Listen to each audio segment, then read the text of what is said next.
নমস্কাৰ ছাত্ৰ ছাত্ৰীসকল আজি মই ক্লাস 9 ৰ বাবে যেটো বহুপদ নামৰ চেপ্টাৰ আছে এই চেপ্টাৰটোৰ যেটো তৃতীয়টো ক্লাস অৰ্থাৎ ভাগহেষ উপপাদ্য এই ক্লাসটো মই আজি লবলৈ ওলাইছো আৰু আশা কৰিছো তোমালোকে এই ক্লাসটো লোৱাৰ পাছত ভাগহেষ উপপাদ্য আৰু দীৰ্ঘ হৰণ প্ৰক্ৰিয়া বহুপদৰ ক্ষেত্ৰত কেনেকৈ কৰা হয় তোমালোকে ভালদৰে বুজি পাবা সো মই আশা কৰিছো তোমালোকে আৰম্ভণিৰ পৰা শেষলৈকে ভালদৰে ক্লাসটোত মনোযোগ দিয়া আৰু মই যি কথা কও মই দৰকাৰ লাগিলে কিছুমান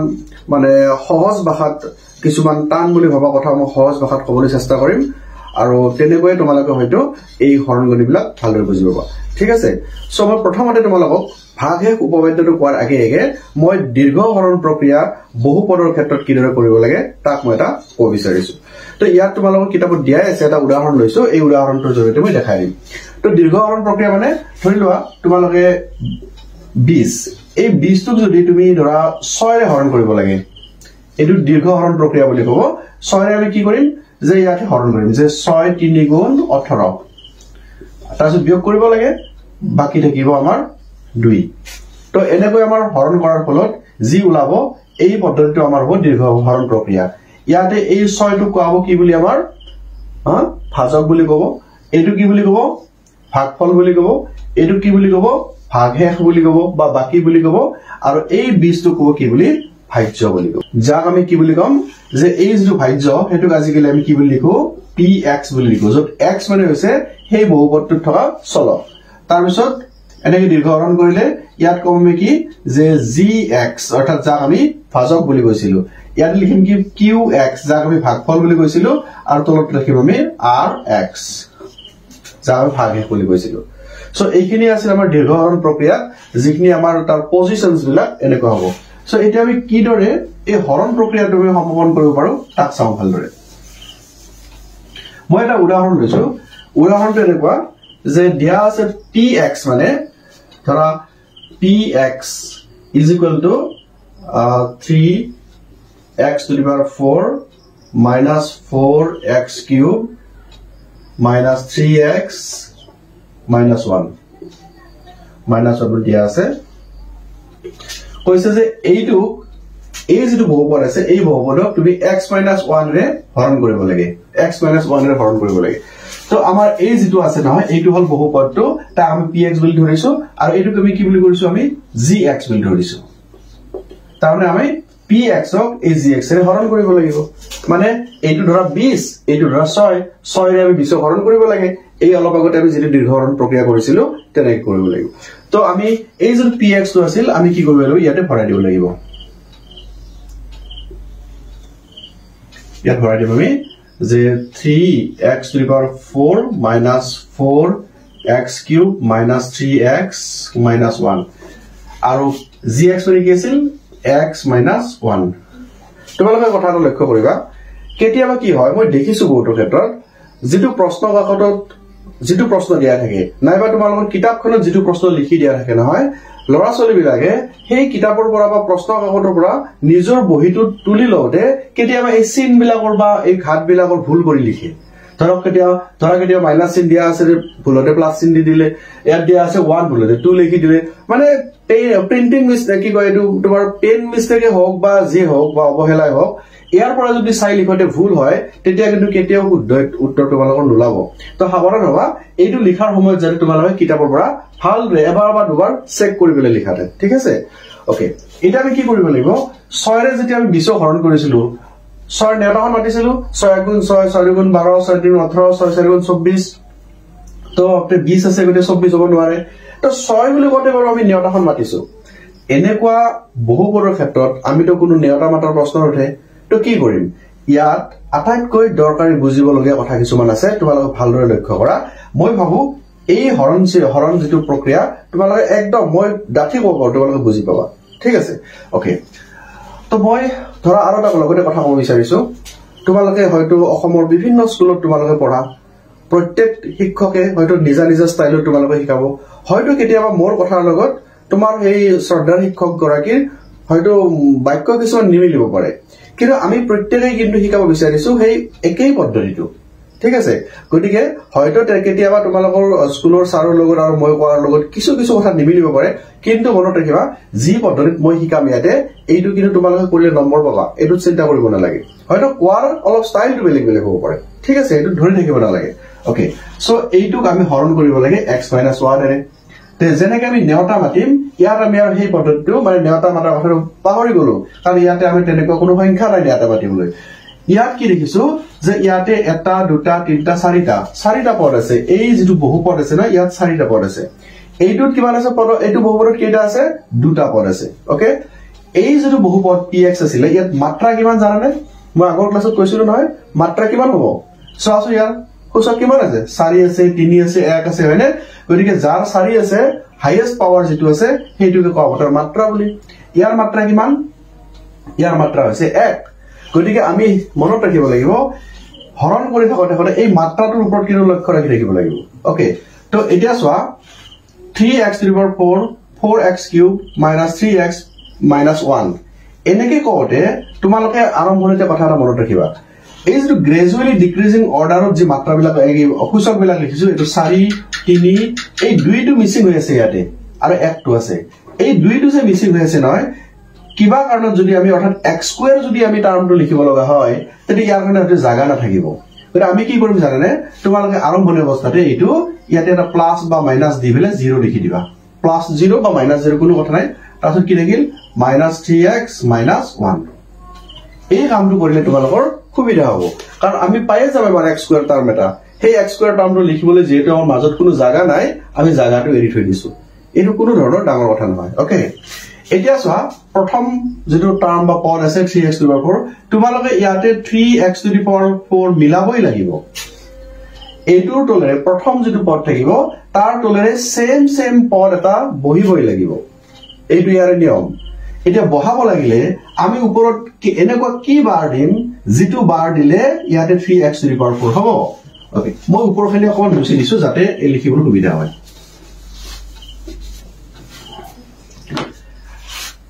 এটা চোৱা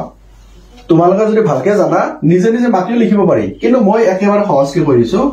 কি কৰিব লাগিব 3x⁴ মিলিব লাগিব নহয় তোমালোকে এনেকে লিখা 3x⁴ টো লিখি লোৱা লিখি পেলাই কিহেৰে হৰণ কৰিবা x এৰে হৰণ কৰিব লাগিব গৰিকে তলত x টো লিখি দিয়া হৈ গল তাৰমানে কি হল এতিয়া কাটাকাটি বা হৰণ কৰিলে কি হ'ব 3 টি থাকিব ইয়াতে আছে এটা x ইয়াতে আছে 4টা x পূৰণ হৈ আছে নহয় এটা x ৰ লগত 4টাৰ পৰা এটা কাটা গলে কিমান থাকিব x³ থাকিব হয়নে একনিটা বুজি পাইছা কমসে কম বা এনেকে ক'ব পৰা 3 * x এটো 4 ভূমি মিলিছে গতিকে এটো বিয়োগ হৈ যাব 4 - 1 এনেকে ক'ব পৰা তুমি 3x³ ওঠতে যেনেকে নকোৱা কিয় মনত ৰাখিবা তুমি 3x⁴ মিলাবই লাগিব আৰু এইটো মিলাবলৈ হলে তুমি ইয়াৰ লগত এনেকুৱা এটা সংখ্যা পূৰণ কৰিব লাগিব পদ এটা পূৰণ কৰিব লাগিব যাতে ৰিজাল্টটো এইটো হয় গতিকে হেইটো কেনেকে ওলাম এইটো এটা পদ্ধতি হ'ব পাৰে x এৰে এইটো হৰণ কৰি লিয়া তুমি হৰণ কৰি কি পালো এটা x কাটি দিলো ইয়াতে 4টা আছিল এটা 3টা থাকি গল হৈ গল তাৰ 3x³ পাই গলো তো আমি ইয়াতে 3x³ লিখিব লাগিব ঠিক আছে তো মই এতিয়া ইয়াতে 3x³ তোমালোকে লাগে মাটি চাবা এইটো যে ইয়াতে 1 আছে নহয় 1 ৰ লগত 3 পূৰণ কৰিলে 3 x ৰ লগত x³ পূৰণ কৰিলে x⁴ হৈ যাব ঠিক আছে ওকে এই x ৰ কামটো এতিয়া হৈ গল এই যেটো বহুপদ আছিল এই বহুপদত থকা প্ৰতিটো পদেৰে তুমি গটেইখিনিকে হৰণ কৰিব লাগিব হৈছে নে এতিয়া তোমাৰ x ৰ কামটো হে x ৰ লগত 3x³ পূৰণ কৰিলে 3x⁴ হৈ যাব এই x টো শেষ এটা মাইনাস আছে নহয় এতিয়া মাইনাস টোৰেও ইয়াত পূৰণ কৰিব লাগিব মাইনাস এ প্লাস এ পূৰণ কৰিলে কি হ'ব মাইনাস হ'ব মাইনাস চিহ্ন দিয়া এটা আছে মাইনাস চিহ্ন কাম গল এটা কি ৰাখিল 1 থাকিলে এই 1 ৰ লগতো এই 3x³ টো পূৰণ কৰিব লাগিব 1 * 3x³ is কি 3x³ অৰ্থাৎ ইয়াতে 3x³ এই যে মই লিখিছো তোমালোকে বাৰে বাৰে চাবা সদৃশ হিচাপে হ'বই লাগিব যেনে x³ ৰ তলতে তুমি x³ লিখিব পাৰিবা x⁴ ৰ তলে দিহে তুমি x⁴ লিখিব পাৰিবা গতিকে এই লিখাৰ সময়ত তুমি সদৃশ পদটো মিলিছে নাই চাই লব লাগিব একদম বুজি পাইছা নহয় আমি এই দুটা পদ আছে এই দুটা পদেৰে এই 3x³ ক আমি পূৰণ কৰিব লাগিব যেনে x * 3x³ = ইমান 1 * ইমান is ইমান লিখিব লাগিব এতিয়া অলপমান গ্যাপ আহি গলে তুমি তলত চিহ্ন লিখি দিয়া এনেকে দিয়া গ্যাপটো যে এৰিছা গ্যাপৰ অৰ্থটো কি জানানে আমি তো জানা 6 ৰে যেতিয়া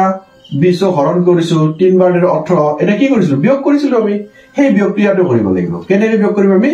যে ইয়াতে প্লাস চিন আছে ইয়াতে মাইনাস চিন দিব লাগিব তোমালোকে জানা যে বিয়োগ কৰাৰ সময়ত তলৰ চিনটো বদলি যায় প্লাস থাকিলে মাইনাস হ'ব মাইনাস থাকিলে প্লাস হ'ব হৈ গল এই যে চিন বদলি গল এটা ইয়াত আগতে যেটো চিন আছিল হেতু চিন তুমি লব নোৱাৰা বদলাৰ পিছত যেটো চিন পাইছে সেই চিনটো লব লাগিব এতিয়া সব ইয়াত আছে plus 3x to the power 4 ইয়াত আছে minus 3x to the power 4 তে plus 3x to the power 4 minus 3x to the power 4 কাটা কাটি গল কাটাব দেখাব না লাগে কিন্তু কাটা গল এটো মানে ক্যান্সেল হৈ গল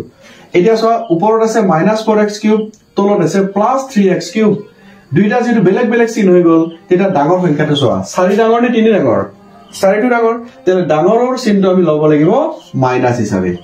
সদায় এটা যোগ এটা বিয়োগ থাকিলে আমি ডাঙৰৰ চিনটো লব লাগে তো এই ক্ষেত্ৰত 4 আৰু 3 ক্ষেত্ৰত 4টো ডাঙৰ সো ডাঙৰৰ চিনটো আমি লৈছো মাইনাস তাৰপিছত কি কৰিম যেতিয়াই ডাঙৰৰ চিন লম তাৰপিছত আমি সংখ্যাটো বিয়োগ কৰিব লাগে যেনে 4 3 গলে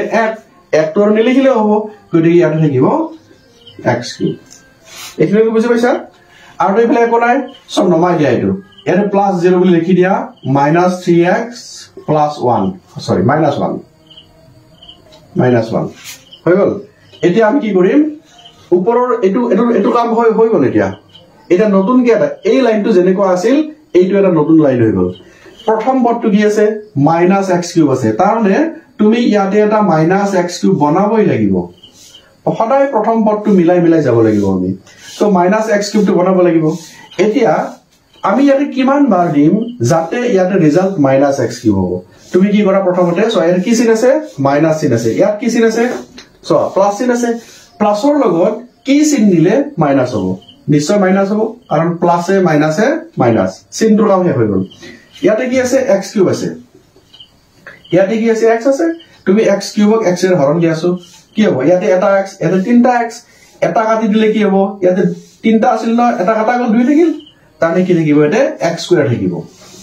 মানে x ৰ লগত x² পূৰণ কৰিলে x³ হৈ যাব মিলি গল ন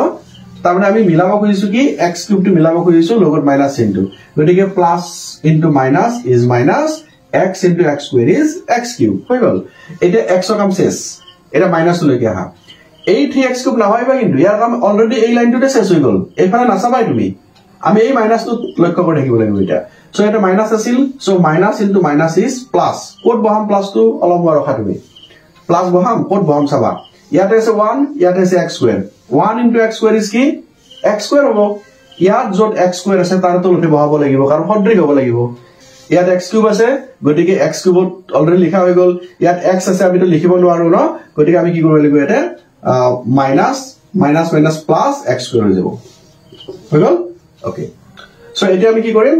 ইয়াতে দুটা পদ আছে দুটা পদ আছিল নহয় দুটা পদ পাই গলো এতিয়া অলপমান তললৈ তুমি আকৌ চিনটো দি দিয়া ইয়াতে হৈ গল কি কৰিব লাগিব সেম কথা তলৰ চিনটো বদলাব লাগিব মাইনাস আছে প্লাস কৰিব লাগিব প্লাস আছে মাইনাস কৰিব লাগিব এই বদলোৱা চিনটো এবাৰ হ'ব বৰ্তমান সো -x³ +x³ কেনসেল গল ইয়াত আছে +0 ইয়াত আছে -x² 0 ৰ লগত তো যোগ বিয়োগৰ কথাই নাহে সো ইয়াত কি হ'ব -x² হৈ যাব কাৰণ তলত চিন যেটো আছে হেইটোই হ'ব হয়নে বদলি গল অলৰেডি ওপৰত কি আছে -3x -1 হৈ গল এইবাৰ পালো আমি কি -x²। সো আমি ইয়াতেও -x² আমি পাবই লাগিব সদায় প্ৰথম পদটো মিলাই থাকিম আমি তো x² আছে x² মিলি গল এতিয়া সো চিনটো আছে মাইনাস ইয়াতে আছে প্লাস চিন এইবাৰ এই দুটো আপনা নাচাবাই তুমি ইয়াৰ কাম শেষ হৈ গল এটা নতুন কাম আহিব আমাৰ এতিয়া গতিকে ইয়াত আছে প্লাসৰ লগত কি পূৰণ কৰিলে মাইনাস চিন পাম মাইনাস দিব লাগিব plus into minus is minus x ৰ লগত কিমান পূৰণ কৰিলে x² পাম x লাগে তুমি চোৱা ইয়াতে x² আছে তুমি x² লিখা ইয়াতে x আছে x এর হৰণ কৰি দিয়া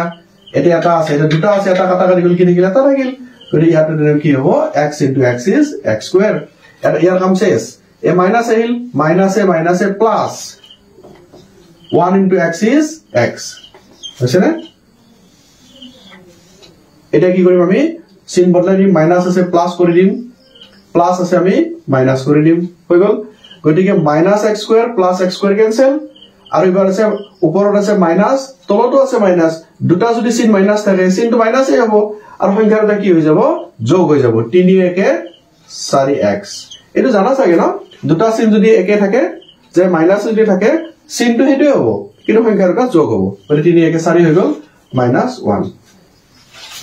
এটা চোৱা তুমি এই যেটো বহুপদ আছিল x - 1 এৰ মাত্ৰা কিমান মাত্ৰা 1 তলত যে পালো -4x - 1 ইয়াৰ মাত্ৰা কিমান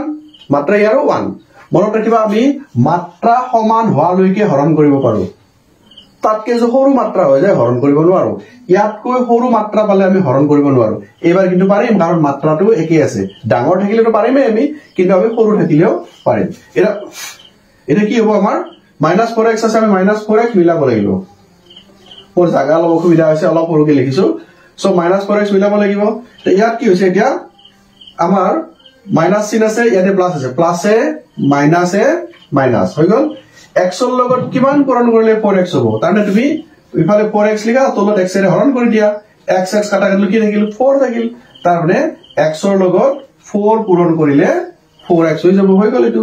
ইয়াৰ কাম শেষ এই তিনটা মানে নাছা হয় তুমি লাষ্টৰ কাম কৰি আছো আমি মাইনাসে মাইনাসে প্লাস 1 ৰ লগত 4 পূৰণ কৰিলে 4 হৈ যাব তলত আস্তু টানি দিছো মই এতিয়া মাইনাস তো বদলি কি হ'ব প্লাস হ'ব ইয়াতে এটা প্লাস বদলি কি হ'ব মাইনাস হৈ যাব তে -4x + 4x ক্যান্সেল ইয়াতে আছে -1 তলত আছে -1 কিমান হৈ যাব চিন দুটা মাইনাস আছে চিনটো মাইনাসে হ'ব 4 1 5 হ'ব হৈ গল নে সো ইয়াতৰ এক মাত্ৰা কিমান শূন্য ইয়াত 1 আছে গতিকে আমি আৰু হৰণ কৰিব নোৱাৰো এই যে আমি হৰণ কৰিলো হৰণ কৰি কি পালো পাছো এইটোৰ নাম হৈছে qx কিমান পাইছো আমি এইটো 3x³ - x² - x - 4 এটো হল আমাৰ qx আৰু rx কিমান পাইছো আমি rx = 8 - 5 এইটো আমাৰ आंसर তোমাক যদি কয় যে মানে দীৰ্ঘ হৰণ মানে নকব পাৰে তোমাক যদি কয় এই x - 1 ৰে এই ৰাখিটো হৰণ কৰা তেতিয়া কিন্তু আমি এনেকে হৰণ কৰিব লাগিব আৰু আনসাৰৰ ভাগফল আৰু ভাগে দুইটাকে লিখিব লাগিব তোমালোকে বুজি পালানে বাৰু হৰণ কৰা প্ৰক্ৰিয়াটো ইয়াত যেটো আমি হৰণৰ কথা কলো নহয় এইখিনি হৰণৰ নিয়মটো তোমালোকে মানি চলিব লাগিব প্ৰতিবাৰতে তুমি এই প্ৰথম পদবিলাক মিলাই যাব লাগিব আৰু মিলোৱাৰ স্বাৰ্থত তুমি ইয়াতে কি বাৰ দিবা সেই কথাটো তুমি নিজৰ ইচ্ছাৰে উলাব পাৰিবা x ৰ লগত কিমান পূৰণ কৰিলে এইটো হ'ব বা তুমি এইটোক x এৰ হৰণ কৰিলে কি পাবা এনেকুৱা নিজা চিন্তাৰে তুমি কি কৰিবা প্ৰতিটো পদে তুমি মিলাই গৈ থাকিব লাগিব দ্বিতীয়তে আৰু কি কথা কৈছিলো যদি কেতিয়াবা গ্ৰেজুৱেলি ডিক্ৰিজিং অৰ্ডাৰত মানে ডাঙৰৰ পৰা সৰুলৈকে লিখা সময়ত কোনবা এটা টাৰ্ম যদি মিসিং হৈ থাকে বা নিদিয়াকে থাকে তেতিয়ালে হেইটোত পাৰিলে এটা 0 লিখি দিবা দিয়াৰ ফলত এটা তাৰ ঠাইখিনি ৰাখি থোৱা যাব আৰু যেতিয়া হেই মানে মিসিং টাৰ্মটো পাই যাবা তেৰা তাৰ তললৈ তুমি লিখি দিব পাৰিবা বাকি হৰণ কৰাৰ সময়টো আমি কি কৰিব লাগিব বিয়োগ কৰিব লাগে এইটো বিয়োগ কেনেকৈ কৰিম চিনবিলাক বদলাই দিম সো এই যি কথা আমি ইয়াতে আলোচনা কৰিলো আশা কৰিছো তোমালোকে এনেকুৱা গণিতবিলাক নিজে প্ৰেক্টিস কৰি থাকিলে বুজি পাই যাবা ঠিক আছে তো এইটো আছিল আমাৰ দীৰ্ঘ হৰণ প্ৰক্ৰিয়াৰে কেনেকৈ হৰণ কৰি উলাব পাৰি এটা বহুপদৰ ক্ষেত্ৰত তো এতিয়া আমি শিকিম ভাগশেষ উপপাদ্য ওকে তো ভাগশেষ উপপাদ্যটো কি চাও আমি যদি px কোনো এটা বহুপদ হয় অর্থাৎ px ক যদি আমি এটা বহুপদ বুলি কওঁ আৰু এই বহুপদটোৰ মাত্ৰা 1 বা ততোধিক মানে মাত্ৰা 1 হ'ব পাৰে 2 হ'ব পাৰে 3 হ'ব পাৰে যে নহওক কিয় মাত্ৰা যদি 1 বা তাতকৈ বেছি হয় আৰু x - a হা x - a যদি ইয়াক হৰণ কৰা হয় তেতিয়া হলে pa হ'ব এই বহুপদটোৰ এটা ভাগশেষ পাইছানে বুজি যদি px এটা বহুপদ হয় যাৰ মাত্ৰা 1 বা ততোধিক হয় তেতিয়া যদি x - a ৰে মানে px ক হৰণ কৰা হয় তেতিয়া pa হ'ব মানে এই বহুপদটোৰ ভাগশেষ ঠিক আছে এটা যদি উদাহৰণ কৰি চাও তেতিয়া ভালদৰে চাগে বুজি পাব তোমালোকে না